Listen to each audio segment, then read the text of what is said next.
apa pandangan Pak Ustadz tentang perang Yaman saat ini? Banyakan juga yang bilang itu tanda-tanda kiamat. Apakah ada hadisnya? Perang ini jelas antara Sunni dengan Syiah, gitu kan? Jelas. Sunni itu siapa yang mengikuti sunnah Nabi? Syiah orang-orang yang menolak sunnah Nabi SAW. Orang Syiah tidak mengikuti sunnah Nabi SAW. Mana ada orang Syiah mengikuti sunnah Nabi? Syiah artinya pengikut Ali, gitu kan?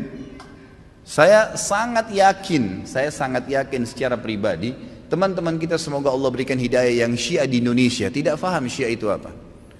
Kebanyakan mereka tidak tahu itu Syiah. Kalau mereka tahu Syiah, mereka ke Iran dan mereka pelajari benar-benar, itu mereka tidak mau jadi orang Syiah.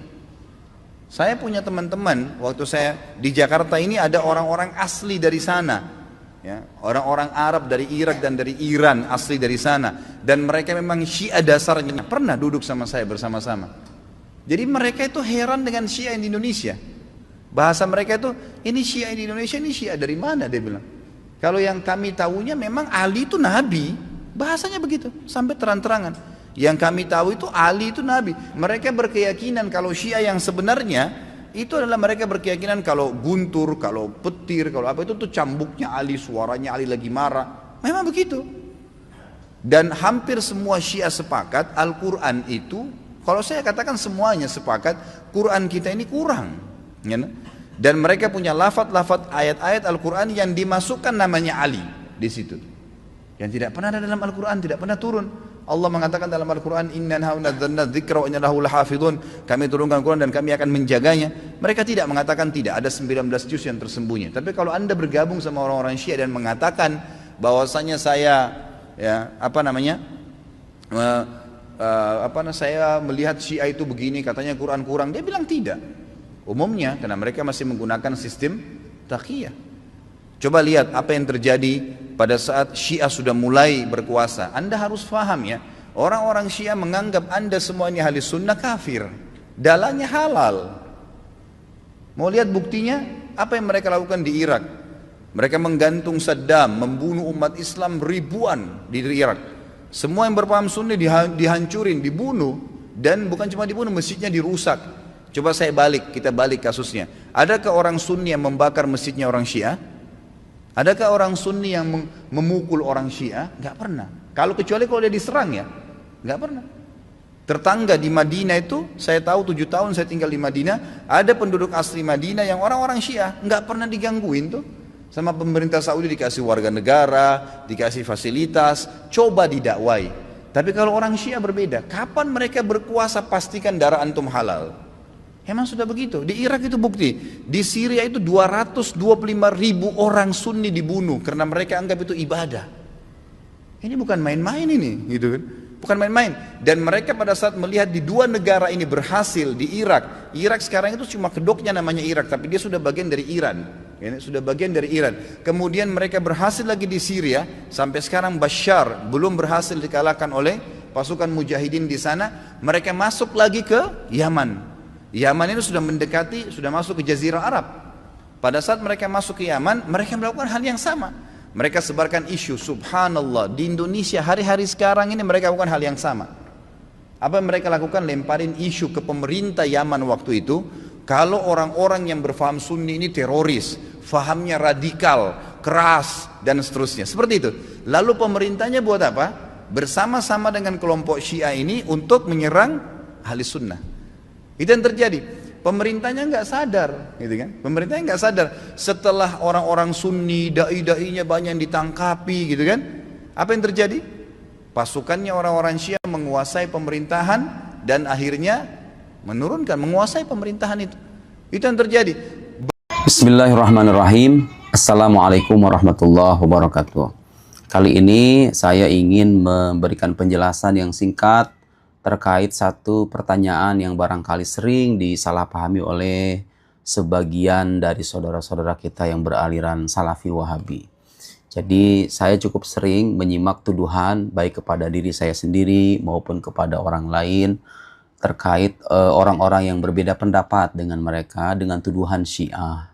Saya ini belajar di Al-Azhar hampir 9 tahun. Al-Azhar mengajarkan akidah Sunni Asy'ari. Saya pulang ke Indonesia mengajarkan akidah Ahlus Sunnah wal Jamaah, menulis buku tentang akidah Ahlus Sunnah wal Jamaah, waktu S2 di Al-Azhar menulis tesis tentang buku Aqidah Ahlus Sunnah wal Jamaah, kitab Jawharatut Tauhid. Meski demikian, saya masih dituduh sebagai orang Syiah. Bahkan saya pernah dibatalkan jadwal ceramah saya oleh satu masjid secara resmi bahkan. Dan salah satu pertimbangannya katanya karena saya terindikasi beraliran Syiah. Beberapa foto-foto saya yang lama, foto di mana saya berziarah ke makam Sayyidina Hussein, ke makam Sayyidah Zainab, ke makam Imam Suyuti, dituduh sebagai indikasi bahwa saya beraliran Syiah. Saudara-saudara sekalian, kita itu harus tahu sebelum kita melayangkan satu sebutan kepada satu orang atau satu kelompok, kita harus tahu apa sih makna atau definisi dari kelompok itu. Syiah itu apa sebetulnya? Apakah kalau orang membaca buku Syiah dan mengambil manfaat dari buku Syiah itu otomatis menjadi bagian dari Syiah? Apakah kalau orang mencintai Ahlul Bait, mencintai Imam Ali, mencintai Sayyidina Hussein, itu otomatis menjadikan dia Syiah? Apakah kalau orang berziarah ke makam tokoh-tokoh yang dihormati dalam ajaran Syiah seperti Imam Ali dan Sayyidina Hussein, otomatis menjadi Syiah? Tentu saja tidak. Kenapa saya katakan demikian? Ayo sama-sama kita belajar merujuk pada referensi-referensi yang otoritatif. Syiah itu siapa sih sebetulnya? Nah, dari sini kita bisa tahu nanti kapan seseorang bisa dikatakan Syiah, ya. Syiah itu secara kebahasaan artinya kelompok. Oke. Secara istilah, apa itu istilah Syiah? Apa maksud dari istilah Syiah? Saya bacakan sekarang dari kitab Al-Milal wan Nihal. Ini salah satu kitab klasik yang membahas tentang sejarah sekte-sekte Islam. Dipakai di mana-mana. Imam Syahrastani, ini ulama Ahlus Sunnah wal Jamaah yang nulis. Kalau saya mengutip kutipan orang Syiah, barangkali nanti ada yang bilang, wah itu mah orang Syiahnya yang bilang begitu, nggak ngaku. Mana bisa kita percaya kalau pengakuan dari orang Syiah sendiri? Ya udah, saya kutipkan dari ulama Ahlus Sunnah wal Jamaah. Mereka memahami Syiah itu apa? Dengarkan baik-baik kata Imam Syahrastani. Di halaman 161 cetakan Maktabah Iman, ya. Asy-Syi'ah humul ladina syaya'u Aliyan radhiyallahu anhu. Syiah itu adalah kelompok yang mendukung Sayyidina Ali bin Abi Thalib. Alal khusus, secara khusus. Apakah berhenti sampai di situ? Kalau mendukung Sayyidina Ali, apakah lantas menjadikan dia Syiah? Belum selesai definisinya. Waqalu, dan berkata atau berpandangan atau meyakini bi imamatihi, meyakini keimamahannya. Maksudnya apa? Mereka ini orang Syiah percaya betul bahwa imam atau pemimpin yang hak setelah sepeninggal Rasulullah SAW itu adalah Sayyidina Ali bin Abi Thalib. Ahlus Sunnah wal Jamaah mengatakan Abu Bakar As-Siddiq, kemudian Umar, kemudian Utsman, kemudian Sayyidina Ali. Orang Syiah mengatakan enggak, yang berhak itu Sayyidina Ali bin Abi Thalib. Qalu bi imamatihi wa khilafatihi nassan wa wasiyatan. Jadi orang Syiah itu meyakini bahwa imam atau khalifah yang berhak setelah Rasulullah itu adalah Sayyidina Ali bin Abi Thalib. Dan mereka menjadikannya sebagai pokok agama, sebagai usuluddin. Jadi orang Syiah itu salah satu akidahnya, mereka meyakini bahwa imamah itu bagian dari pokok agama. Setelah Rasulullah meninggal itu, dalam keyakinan orang Syiah, Rasulullah itu berwasiat. Bahkan sebagian mereka mengatakan secara tekstual, Rasulullah berwasiat, nassan, wasiatan, imma jalian wa imma khafiyan.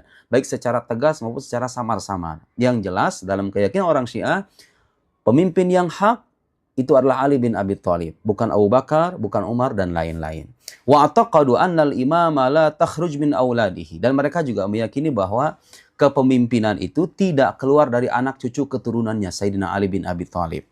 Makanya mereka percaya Syiah yang sekarang ada di Iran itu kan Syiah Ithna Asyriyah, karena mereka percaya pada 12 imam. Dan mereka meyakini bahwa mereka itu adalah sosok yang maksum, terjaga dari dosa-dosa, karena mereka adalah pewaris Nabi, imam yang hak setelah Nabi Sayyidina Ali disusul dengan anak cucu keturunannya. Wa in kharajat fa bidzulmin yakunu min ghairihi aw bitaqiyatin min indihi. Jelas ya? Jadi orang Syiah itu kalau mau tahu apa akidah pokoknya diantaranya mereka meyakini bahwa imamah yang hak itu setelah sepeninggal Rasulullah adalah Sayyidina Ali bin Abi Thalib. Apakah saya mengimani itu? Tidak. Untuk Anda mengatakan saya Syiah, Anda harus bisa membuktikan bahwa saya meyakini bahwa imam yang berhak setelah Rasulullah itulah Ali bin Abi Thalib, Sayyidina Ali bin Abi Thalib. Kemudian imamah itu diwariskan kepada anak cucu keturunannya. Makanya saudara-saudara sekalian, kita menjumpai ini, sebagian saudara-saudara kita yang Syiah ini, kadang yang ekstrim, bersikap ekstrim terhadap para sahabat. Menghina atau mencaci maki para sahabat, merendahkan para sahabat. Saking mereka berlebihan dalam mencintai Sayyidina Ali bin Abi Thalib. Tapi mencintai Sayyidina Ali itu sendiri gak bisa menjadikan orang Syiah. Ayo, satu ya, selesai ini. Bahwa soal kapan atau bagaimana orang itu menjadi Syiah, tolak ukurnya itu begitu. Dia meyakini imam sebagai usuluddin atau bukan? Kalau tidak ya bukan Syiah dong. Orang Al-Azhar gak mungkin meyakini itu. Al-Azhar mengajarkan akidah Ahlussunnah wal Jamaah. Saya tadi mengatakan kalau orang hanya sebatas cinta kepada Ahlul Bait, berziarah misalnya, atau mencintai Sayyidina Ali, mencintai Imam Hussein, atau misalnya membaca buku-buku Syiah, kemudian yang sesatnya ditinggalin, yang manfaatnya diambil. Dan saya kira ini sikap orang terdidik di mana-mana. Orang terdidik itu bisa melihat madu di atas tumpukan racun. Maksudnya, betapapun Syiah ini menyimpan ajaran-ajaran yang menyimpang, selama ada hal yang positif, misalnya dalam kajian filsafat, dalam kajian logika, selama tidak bertangga dengan akidah Ahlussunnah wal Jamaah, kemudian berikan manfaat dalam mengokohkan pemikiran kita, dalam membantah pikiran-pikiran yang menyimpang, dan banyak tokoh-tokoh Syiah yang begitu. Ada Mullah Sadra, ada Bakr Sadar, ada Murtada Mutahhari, Ali Syariati, dan lain-lain. Tidak semua pikiran mereka harus kita amini, tapi kalau ada yang positif kita ambil untuk memperkokoh benteng keyakinan kita. Apa jadi masalah? Apakah dengan atas demikian kita menjadi Syiah? Ya tidak dong. Yang menarik saudara-saudara sekalian, ternyata tuduhan Syiah kepada para ulama itu sudah berlangsung sejak lama. Imam Syafi'i sendiri pernah dituduh sebagai Syiah beliau itu. Kebayang gak itu? Imam Ahlussunnah wal Jamaah dalam mazhab fiqih pernah dituduh sebagai Syiah. Manaqib al-Imam Asy-Syafi'i karangan Imam Fakhruddin Ar-Razi, ulama Ahlussunnah wal Jamaah juga. Ini bait syair yang terkenal yang dinisbatkan kepada Imam Syafi'i. Dengarkan baik-baik. Di halaman 140 Manaqib al-Imam Syafi'i cetakan Maktabah Al-Kulliyat Al-Azhariyah. Ada syair yang ya beberapa baris, begitu saya bacakan baris yang terakhir aja biar lebih singkat. In kana rafdhan hubbu ali Muhammadi falyashhadi thaqalan anni rafidi. Kalau seandainya, lihat pernyataan kalau. Kalau itu pengandaian, ya, bukan berarti artinya mengafirmasi dan menegaskan. Kalau itu pengandaian. Kalau seandainya mencintai keluarga Nabi Muhammad sallallahu alaihi wasallam, Imam Ali, Sayyidah Fatimah, Sayyidina Hussein, Sayyidina Hasan, kalau seandainya mencintai mereka itu menjadikan aku sebagai Syiah, itu terjemahan bebasnya. Rafdhan itu dari kata Rafidah. Rafidah itu sebutan untuk orang Syiah. Kalau seandainya mencintai keluarga Nabi Muhammad itu menjadikan aku sebagai Syiah, kata Imam Syafi'i, falyashhadits tsaqalan, bersaksilah manusia dan jin bahwa aku adalah seorang Syiah. Anni Rafidi, aku adalah seorang Rafidah. Aku adalah seorang Syiah Rafidi. Coba Anda paham nggak maksud dari ungkapan ini apa? Maksud beliau itu apa? Bahwa mencintai keluarga Nabi Muhammad doang itu gak lantas menjadikan orang itu sebagai Syiah. Tahu Imam Syafi'i juga. Jadi beliau pernah dituduh sebagai Syiah karena mungkin punya pujian-pujian terhadap Ahlul Bait. Beliau menjawab itu, oke, kalau seandainya memang mencintai keluarga Nabi Muhammad itu dituduh sebagai Syiah, ya sudah, ketahui bahwa aku adalah seorang Syiah. Ya beliau mengatakan aku adalah seorang Syiah itu kalau memang Syiah itu tolak ukurnya adalah mencintai keluarga Nabi Muhammad. Tapi kan gak ada ulama yang mengatakan begitu. Gak ada saudara. Ulama yang mengatakan bahwa kalau orang mencintai Imam Ali, mencintai Sayyidina Hasan, Sayyidina Hussein, Sayyidah Fatimah, dia menjadi Syiah. Itu gak ada orang terdidik yang punya pandangan begitu. Makanya Imam Syafi'i mengatakan kalau seandainya memang mencintai keluarga Nabi Muhammad itu menjadikan sebagai Syiah, aku adalah Syiah. Tapi kan gak cukup hanya dengan mencintai doang, harus meyakini bahwa imam yang hak setelah Rasulullah itu adalah Imam Ali. Beliau meyakini enggak? Enggak. Makanya beliau bukan Syiah. Saya pernah nyebut kalau seandainya saya disuruh memilih antara Wahabi dengan Syiah, saya lihat ini Syiah punya hazanah, filsafat dan pemikiran yang kaya. Kalau Wahabi kok gampang mengkafirkan, gampang membid'ahkan, terus kadang bahasanya vulgar, suka menebar fitnah, mencaci maki sebagian di antara mereka ya. Saya bilang, wah saya lebih memilih Syiah. Kalau kan, ada kata kalau, mirip dengan kapan begini, kalau. Dan saya katakan dalam tulisan saya ini orang Sunni, Ahlus Sunnah wal Jamaah, bukan orang Syiah. Tapi kalau disuruh memilih, ya kalau dipaksa suruh memilih, saya bilang, yang ini manfaatnya banyak nih. Oh, yang ini kok ajarannya begitu ya. Ekstrim, eksklusif, kadang tuh tidak bisa berdamai dengan saudara muslim yang lain, gampang berburuk sangka, gampang mengkafirkan, gampang membid'ahkan, dan lain-lain. Kalau yang Syiah kok, ya memang ada kesesatannya gitu ya. Tapi kok nggak sevulgar mereka ya? Kata saya, lebih milih ini. Itu bukan berarti kita Syiah. Ada kata kalau. Kalau, ingkana, kalau seandainya. Tuh Imam Syafi'i sendiri mengatakan, kalau. Jadi nggak cukup orang berziarah ke makam Sayyidina Hussein, berziarah ke makam Imam Ali, dituduh, oh ini Syiah ini. Saya akan kutipkan lagi dari Grand Syekh Al-Azhar, Syekh Abdul Halim Mahmud, At-Tafkir Al-Falsafi fil Islam. Ini buku masyhur. Ini Grand Syekh Al-Azhar ya. Syekh Abdul Halim Mahmud ini gurunya dari Masyayikh Al-Azhar. Pak Quraisyab itu termasuk murid beliau. Pak Quraisyab ini sering dituduh Syiah. Beliau itu seorang Sunni, Ahlussunnah wal Jamaah. Tapi begitulah, saya juga heran. Kenapa ya? Orang-orang yang berbeda dengan kelompok Salafi Wahabi itu gampang dituduh Syiah. Ya mungkin itu senjata andalan mereka. Tapi itu menunjukkan ketidakpahaman mereka tentang apa Syiah itu sendiri ya. Nah, beliau ketika menjelaskan di halaman 102 At-Tafkir Al-Falsafi fil Islam, silahkan di-download nanti. Ketika menjelaskan kelompok-kelompok Syiah, kata beliau, kelompok Syiah itu banyak. Wa birragmi anna Syiah tafarraqat ila ma la yakadu yuhsa min ahzab fa innahu min al-mumkin taqsimuha ila, kata beliau, meskipun kelompok Syiah itu banyak variannya gitu ya, sektor-sektornya banyak, tapi bisa kita bagi dalam 4 kelompok, kata beliau. Pertama, gulah, kelompok Syiah yang ekstrim. Yang ekstrim ini yang diantaranya ada yang menuhankan Sayyidina Ali, mencaci maki sahabat, mengkafirkan sahabat, yang ekstrim. Yang kedua, Ismailiyah, Syiah Ismailiyah, wa matafarra'a minha, dan cabangnya. Yang ketiga, Imamiyah Itsna Asyriyah, Syiah Imamiyah yang sekarang ada di Iran, gitu ya, yang percaya dengan 12 imam. Keempat, Zaidiyah, Syiah Zaidiyah. Ammal Ghulah, adapun Syiah yang ekstrim, ya, saya menulis dalam tulisan saya bahwa saya tidak setuju dengan pandangan-pandangan ekstrim kaum Syiah. Itu jelas banget saya ngomong begitu, dan saya bukan Syiah. Saya hanya mengatakan ada hal positif, sedikit hal positif dari tradisi intelektual Syiah, terutama dari Syiah yang moderat, bukan yang ekstrim, yang bisa kita ambil, terutama dalam kajian-kajian ilmu-ilmu rasional. Dan itu bukan hal yang terlarang dalam agama kita. Al-hikmatu dhallatul mu'min, gitu kan. Hikmah itu, kebijaksanaan itu adalah harta hilang kaum beriman. Dimanapun kita dapatkan, ya kita berhak untuk mengambilnya. Dari orang berbeda aliran sekalipun, kalau ada yang positif kita ambil. Bukan berarti kita menjadi bagian dari mereka kan pada akhirnya. Nah, yang menarik ya kata beliau, ambal ghulah, adapun Syiah yang ekstrim, faqad badu wan qardu. Mereka itu sudah hilang, sudah lenyap. Bukan saya ngomong ya. Jadi Syiah yang menuhankan Sayyidina Ali itu, kalaupun mungkin masih bisa dikatakan ada, itu sedikit banget. Sayangnya yang ekstrem-ekstrem ini yang sering muncul di media. Anda lupa bahwa yang moderat sendiri itu sebetulnya ada. Orang Syiah yang moderat yang masih mandang orang Sunni itu sebagai Muslim, sebagai saudara mereka se-Islam. Satu payung dalam agama Islam. Wa qad tabarra'a minhum asy-Syiah. Jadi orang Syiah sendiri berlepas diri dari mereka, dari orang-orang ekstrem itu. Al-Imamiyah minhum wa Zaidiyah, di antaranya Syiah Imamiyah. Jadi ada kelompok-kelompok ekstrim dalam Syiah yang oleh orang Syiah sendiri ditolak gitu loh. Dan sayangnya itu yang sering muncul di media. Padahal orang Syiah sendiri tidak mengakui mereka sebagai bagian dari kelompoknya. Mereka berlepas diri. Ini bukan saya ngomong, saya cuma mengutip doang. Nih, kemudian Syekh Abdul Halim Mahmud mengutip ulama Syiah Husain Ali Kashif Al-Ghita. Ya, ini terkenal di kalangan ulama Syiah.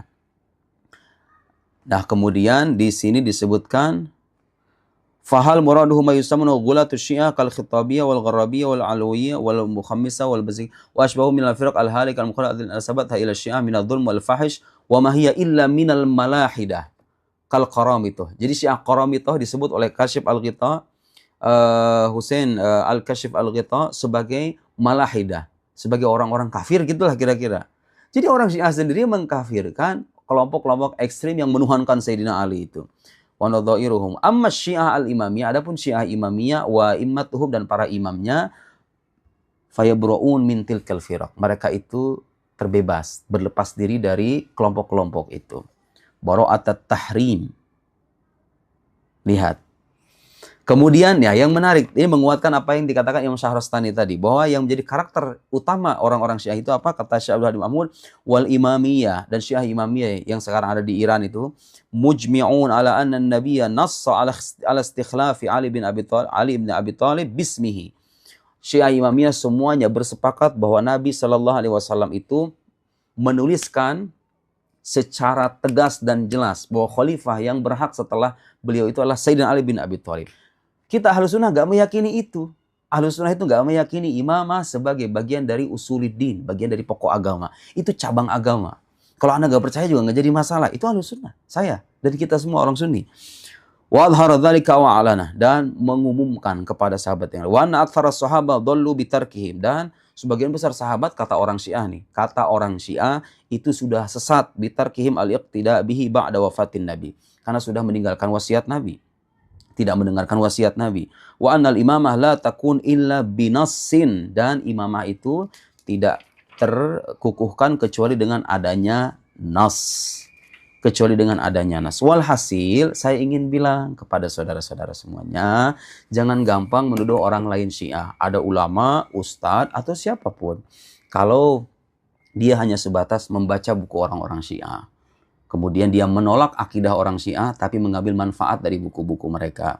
Atau ada ustadz, Pak Quraisy Shihab itu sering mengutip Toba-Tobai, mufassir dari kalangan Syiah. Tapi apakah kalau mengutip suatu tokoh di suatu mazhab, kita menjadi bagian dari mazhab itu? Ya jelas enggak. Jelas enggak.